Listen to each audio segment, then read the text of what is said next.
Today we are going to make op art. What is op art? Have you ever heard of optical illusions? What does that mean? So optical relates to your eyesight and specifically how light is reflected in your eyes. So when you put it with the word illusion, optical illusions are something that deceive the eye by appearing to be other than it is. So deceive means it tricks your eyes. I'm sure you've seen some optical illusions before. Here are two examples. See how it kind of looks like it's moving,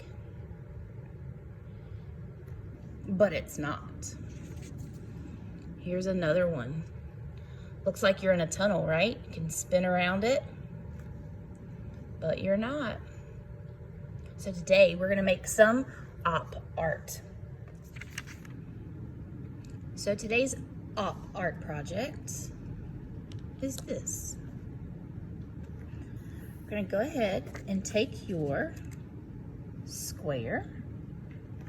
How do we know it's a square? It has 4 equal sides. And we're gonna create a grid to begin with. You can see this is like an array. You've got 4 boxes going across the top, 4 boxes going down the side. And if you know anything about multiplication, which you should, 4 times 4 is, drum roll please, 16, okay? So there are 16 boxes in our grid. To make that, take your pencil. We're gonna start in the middle. So find the middle going up and down. Now what's the technical term for up and down? It is vertical. If you're going from side to side, it is horizontal. So take your pencil and find the middle of your paper, the middle of your square. That's the first line we're gonna make. So we want to make it even all the way across. And when we make our first line right here, a lot of times we get to the end and our last row is not even with the others. So we're gonna find our middle. Go ahead with your pencil and draw your line going all the way down. It's not gonna be perfect. That's okay. Just go nice and slow. Now we have 2 columns right here. We don't need 2 columns. We need 4 columns. So again, to do this and trying our best to keep it nice and even, we're gonna find the middle of column 1. Then we will find the middle of column 2. So find your middle just as best as you can. It is not perfect. Of column 1. And this is your column 2. You're going to find your middle and draw a vertical line all the way down. Now I have 4 columns. They're not perfect. Look right here. That line's not straight, but that's okay. All right. So we're going to do the same going horizontal. I'm going to turn my paper because I just draw lines better going up and down. You can take your paper and leave it this way and go across if that works better for you. But I'm gonna rotate mine. So first step, find the middle, draw your line,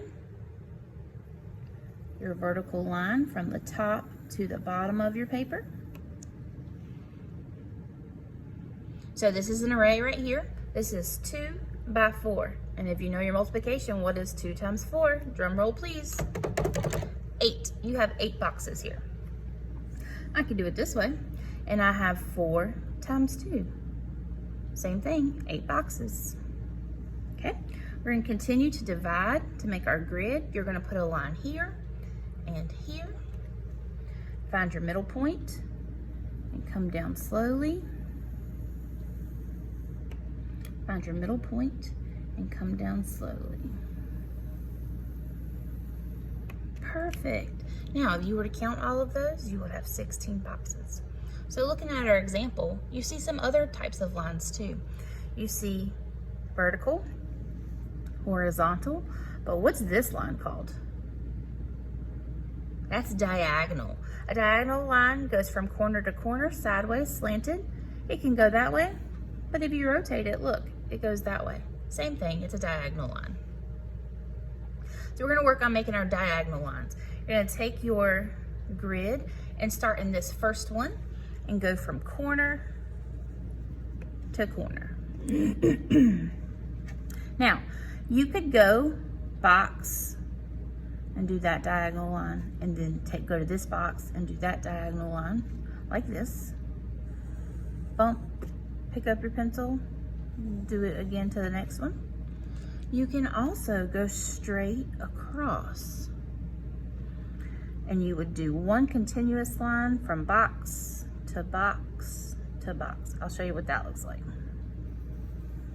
You're just going slow, because you're trying to make them as straight as you can. If that is difficult for you, just do one box at a time, like this. There's one, pick up your pencil, go to the next box, the next box, the next box. Again, we're gonna do that all the way across, find a full box. That one you wouldn't wanna do because it's a triangle. This is your square that you're dividing in half. Got two here, and one more here. Looking at our example, each box has what in it? Another square. So we're gonna go and put a square in the middle of each square that we already have. If you don't wanna do a square, you could do a circle. Technically, you could do whatever you wanted to. I think maybe this time I'll try a circle.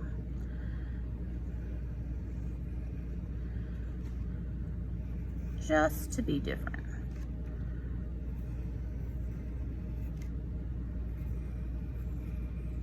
But if you want to do this, you just do a square.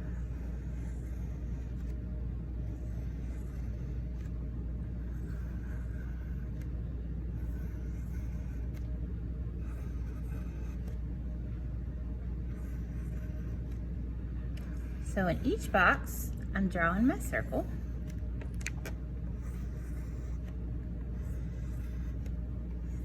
Or whatever shape you choose to draw. And when I'm done, it looks like this. All right, so here comes the fun part. Using whatever material writing tool your teacher provides you, whether it's a marker, a Sharpie, maybe a color pencil, maybe crayons, maybe all you have time for right now is your pencil. We're gonna shade specific parts. So I'm gonna just continue with my pencil. If you don't have time in class to add colors, remember you can use this or use these materials at home to add your color, okay? So I'm just gonna keep on with my pencil. You're gonna take each box and just shade part of it. Shade whichever one you want to. So I'll start with this corner. I'm gonna shade here with my pencil. And then I wanna do the opposite. So in the circle, you don't wanna do that part, you wanna do this part. I'm gonna come back and do a little better job of shading. So you wanna make sure when you do this to your other squares, you do the same every time. So I'm gonna go and I'm gonna shade the bottom half of each circle. Be careful when you're using pencil because you know when you put your hand in it, it smears. So when you're using pencil, I wouldn't slide my hand across. I would pick my hand up and move it across. And that'll help make sure that you don't get as many smear marks. So I would continue doing this to every shape. And I'm gonna go back and do the outside shading. So I'm gonna pick that same spot in every square and shade it.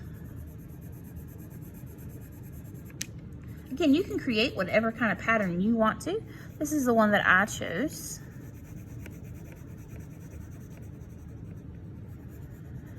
And if you have the opportunity, it looks even more awesome with color added. Hope you enjoyed this art, Optical Illusion.